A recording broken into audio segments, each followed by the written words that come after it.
Let's return to This Week in America. Here's your host, Rick Bratton.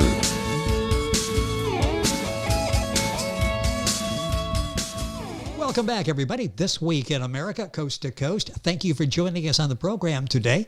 Some may believe it's not possible for a school principal to live a glamorous and exciting life, but Daryl Unnasch, our guest on the program today, proves them wrong. Far from being boring, straight-laced, and narrow in his thinking, he's gone from growing up on a farm in Minnesota to earning a Ph.D., marrying a beautiful woman, having a family, getting his pilot's license, and traveling to dozens of countries. But before doing all of that, he had to trudge through deep snow for 5 months of the year just to get to school, which didn't stop him from continuing past 8th grade. That's when most kids quit. And looking back at life in America over the past 75 years, in his book, Principally Driven, a provocative account of a full and exciting life, he pays particular attention to its education system, sharing how important a teacher is in the life of a student, being impartial, congenial, and willing to help make a lasting impression on students who are at a pivotal stage in their lives, and he says it's more important today than ever before. Dar examines the virtues of growing up in a rural community and celebrates the discoveries he's made in expanding his horizons. Dar earned a Ph.D. in educational leadership from Northwestern University. He's been a public and private school administrator and college instructor.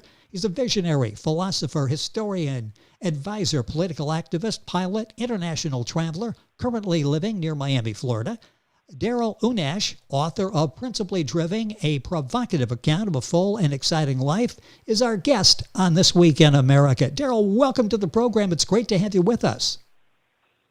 Well, thank you very much. I'm delighted to be here today and to be able to talk to people throughout the country because I feel very strongly about the areas I'll be talking about today and then responding to your questions. So thank you for this opportunity. Well, you're welcome, and it's going to be a fascinating conversation because education is so much in the news today. So many topics out there to discuss. Many of these are controversial. Is the book based on controversy? I'm sure there will be some controversy in the book, but was it based on controversy?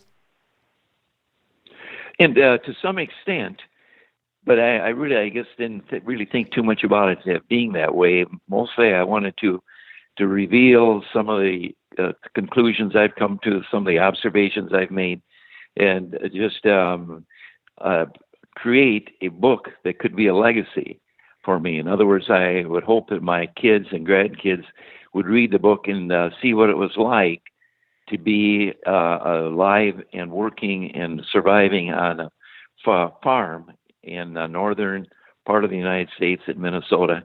And I think I have achieved that, and I've done a lot of other things too in the book to make things interesting and to talk about some areas that I have an interest in. So it's been a great experience for me to write the book and to be able to share it with others as I'm doing today. Well, we learn about you in the background, and once again, a principle that's not boring. This is a principle that you would like to have had in your schooling, your educational days, and we get your input sort of comparing different generations in school and what it was like, and your thoughts on what's happening in the classroom today. Talk about point of view on various current issues. What are some of the issues that really are striking to you that we really need to address as a country? And it's difficult for us because we seem to be totally split as a country right now. Well, let me say, too, that before I get too deep into some of this, that I want to talk about a mixture of history, which is what the book is today, and what is going to be tomorrow and beyond. And I hope as people read the book that they'll think about that, and they'll be reflective, and they'll celebrate what we have today, what we've gained over the years. I hope they'll be introspective, analytical, and non-judgmental, and non-committal, and realize how things have changed. I was thinking, for example, when I was a child, drinking coffee was bad because it would stunt your growth. Oh, yes, yes. And eating a lot of chocolate wasn't good for you either. Well, I don't know. I continue to eat chocolate, and it's one of my favorite things. And then just think about and evaluate your views and try to understand why others think and believe as they do, because things do change, and people have many different views. That's what makes our country great, I think. And each of us is a little different from everybody else, which makes life interesting. But the book is also my life, starting in the 40s and 50s, and how it was so different. A farm was not a very clean place. It was all hard work. We didn't have a lot of machinery like we do today. But I want to help people understand what life was like in the past and create this legacy. And if you're asking me to talk about some of the areas in education and other areas that were fascinating to me and interesting to me, one I was thinking about this morning. Halloween is important to kids today, and it was very important to us when I was a child. And it was kind of interesting what we did and where the trick-or-treat thing came from. On Halloween, we would paint the windows of the farm area people and make it kind of something they had to clean up. But what was very difficult after Halloween was what we had done. I live in the hilly country, and we used to push wagons down the hill, and then the farmer would have to go and pull the wagon back up the hill into the farm. And another thing we did was to tip the toilets over. And we did not have plumbing in my school, my one-room schoolhouse. And so there was one for the girls and one for the guys, and we would tip the girls over, at least on one occasion I recall. And of course, you know what that means. There's only one other place for the girls to go. Yep. And I was kind of mischievous in those days. And one of the things I did was make things very difficult for the girls. I went out and urinated around the hole. And you know what that would mean for the girls? So she went in, they all went in and complained to the teacher what the guys had done. And she called us in. The teacher called all the guys in and said, "Okay, now, who did this?" And we all sat there and looked at each other, and nobody would say a word. "Well, all right, you're going to get in real trouble now if you don't tell me you did it." Well, we didn't. And nobody squealed on me either that I was the guy that did it. And of course, I don't know how it all came out, except she kept us in for a period of time as punishment. But anyway, that was part of that's just a small piece, I guess, of what it meant to be on a farm. And I was happy to be able to graduate from the 8th grade, which is what farm kids did, because they stayed and worked on the farm. Yes. They didn't go to school until about the time that I was ready to start to high school. There was no way to go because you had to take the bus, and there wasn't a bus until I graduated from 8th grade. And so I was able to graduate from high school and then go on to college. And I think that it was tough because I always felt we were kind of prejudiced or biased against. There was bias against us on the part of the city kids because they looked down on us. Yes. And I had kind of a joke of the way to handle this, and I said, "Yeah, we're the farm kids. We scrape the manure off our shoes before we come into the school in the morning." And that was meant to be sort of a joke, and I used to say that once in a while.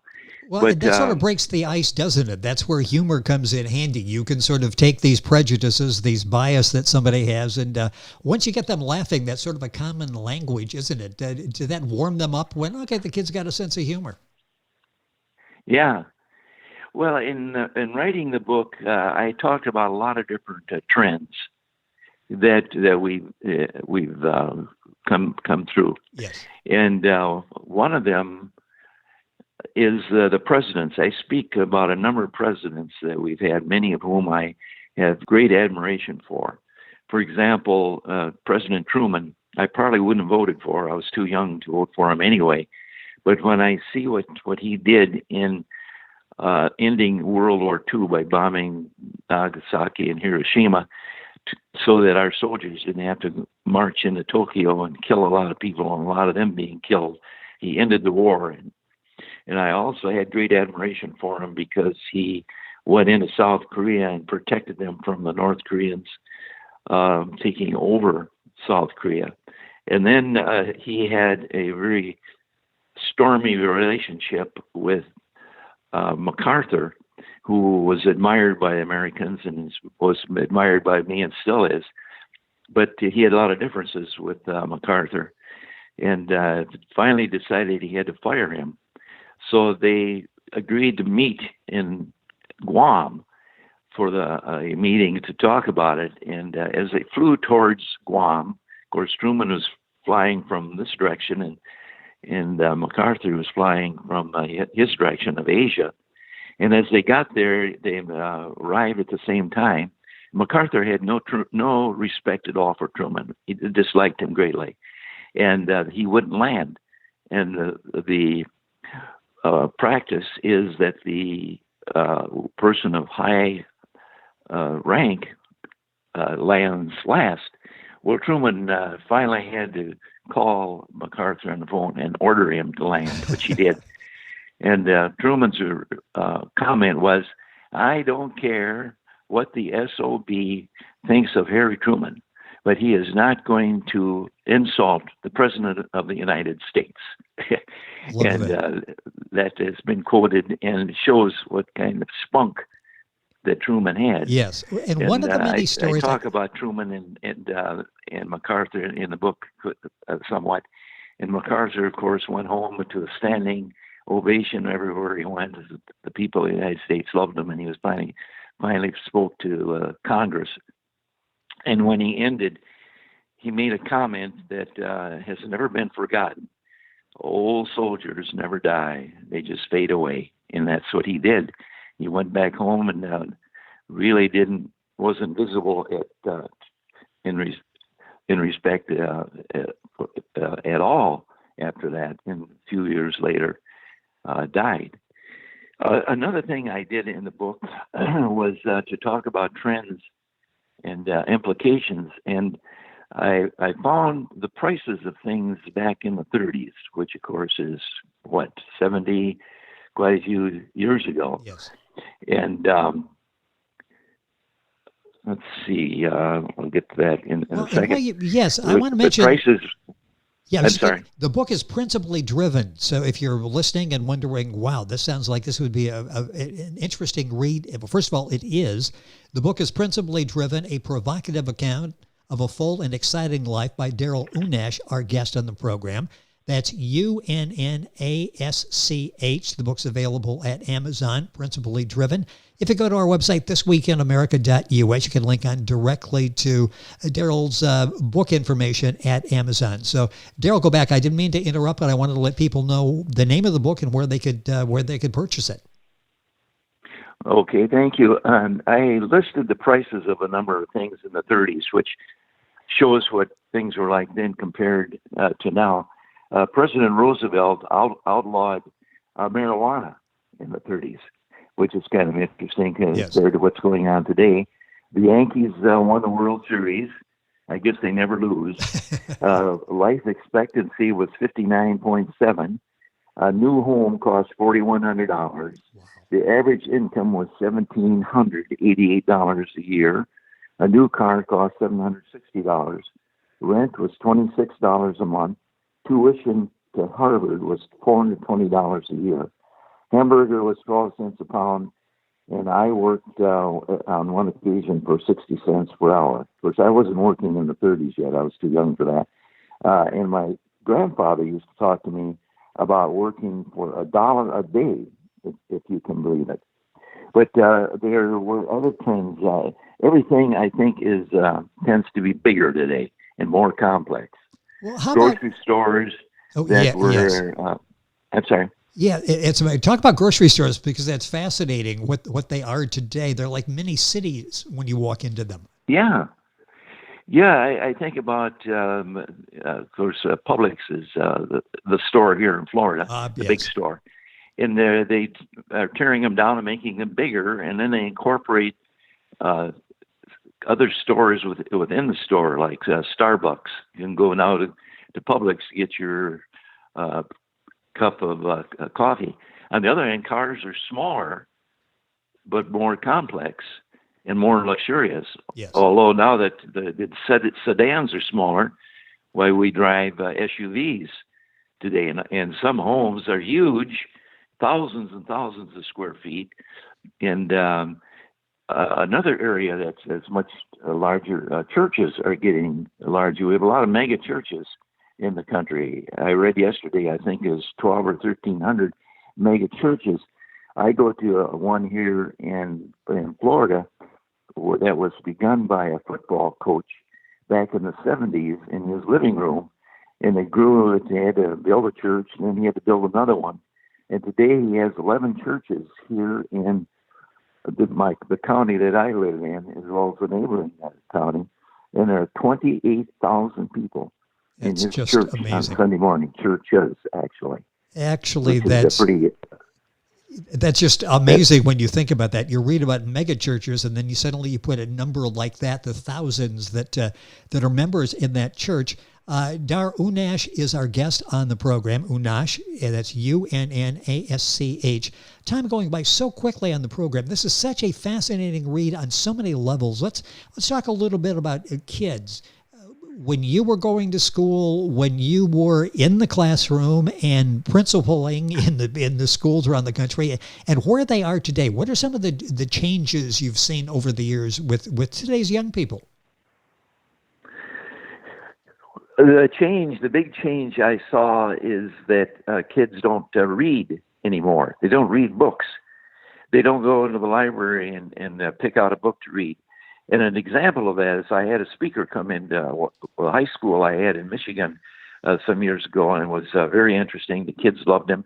And he donated several boxes of his book because he had written a book, and he donated them. And believe it or not, I announced on the PA system, if you like a copy of his book, come to the office. We'll be happy to give you one. Do you know how many we gave away? 0. It's just incredible. Nobody came to get his book. It's really amazing what has happened. Kids don't read today. They don't go to the library. They don't read unless you call reading on your cell phone. Exactly. Yes. They don't read. And also, I see differences depending upon which group you belong to. I had a private school in California a few years ago. It was a private Christian school, very wealthy. And one day I went in to visit the physics class, and I walked in, I looked around, and I thought, whoa, what's going on here? The school was about 90% Caucasian and about 10% Asian. And there were 18 kids in the class. 17 of the kids were Asian, and one student was Caucasian. And that's a trend we have, I'm afraid, in the country today. I've heard others say, too, they go into the library, and there are non-Caucasian kids in there reading and doing their homework. And where are the Caucasian kids? I don't know, out talking on their phone, I guess, to their friends. So that's a direction that our country is going. Whether I'm not trying to project a value here, it's just a fact of life that's the way things are moving. If we want to talk about other directions with kids, when I first started, if a child misbehaved, he got into real trouble with me. And I remember an elementary school I had, and I had a 6-year-old child. I don't know what kind of a home he came from because he was not very well behaved. He would stand in the middle of the hall in school and swear at the teachers, calling them various 4-letter words.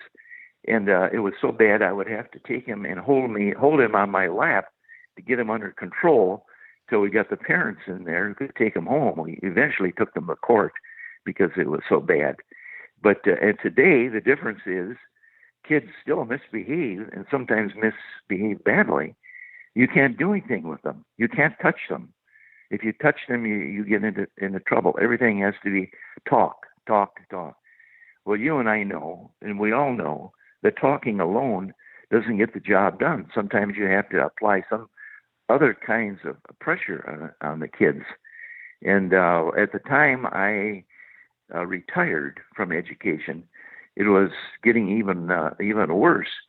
And schools were employing specialists to help in dealing with these kids.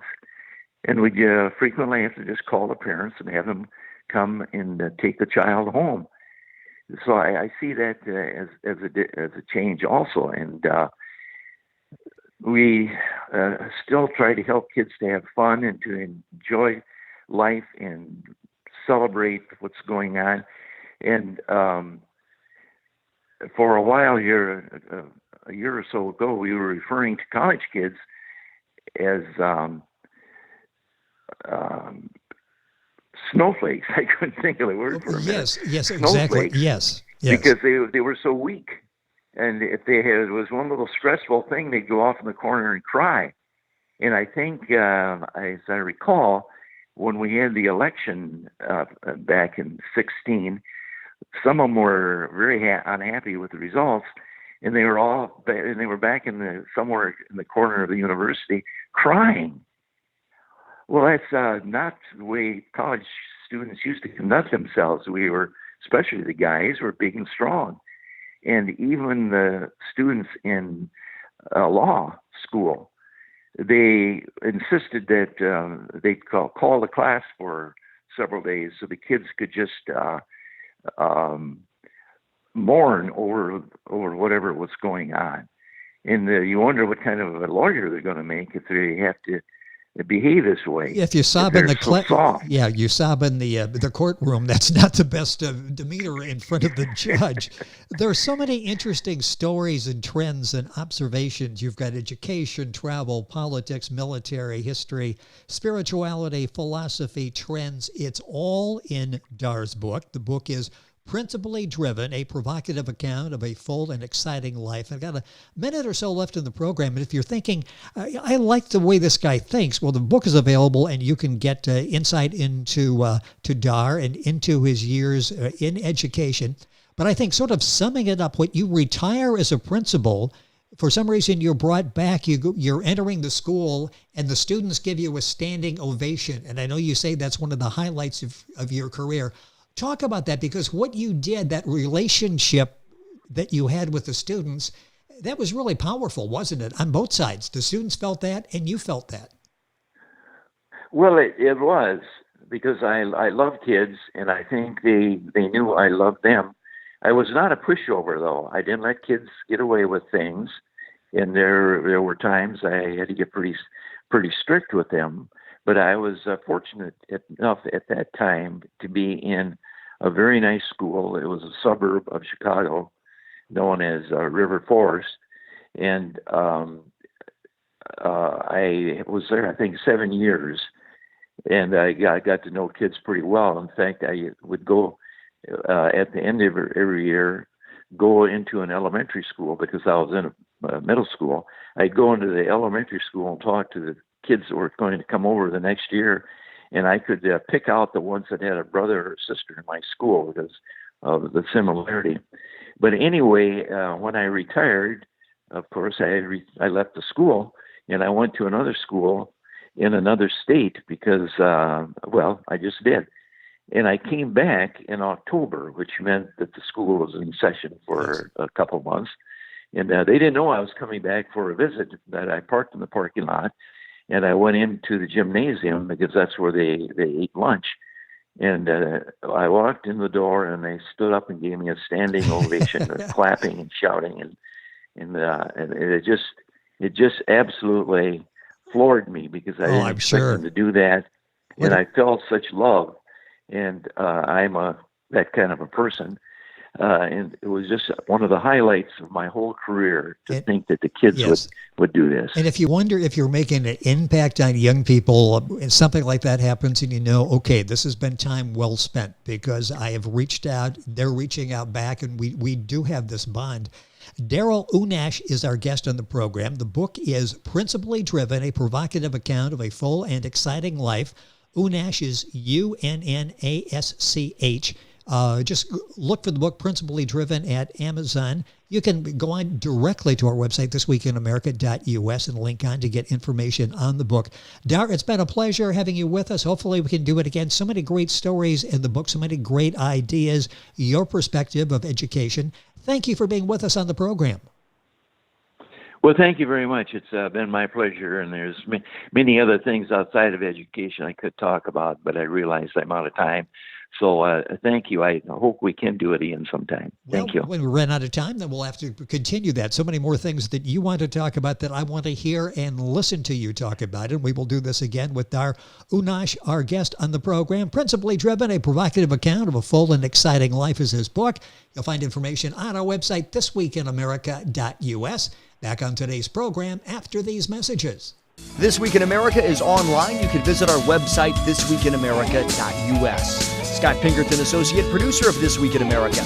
Jay Anderson, segment producer. Ben Watson, webmaster. Otto Bechet, director of engineering and TV production. This Week in America produced and is a trademark of Blue Funk Broadcasting, LLC. For information on all of our guests and to listen to this week's show, our website again at thisweekinamerica.us. And I'm Sean Bratton, executive producer of This Week in America.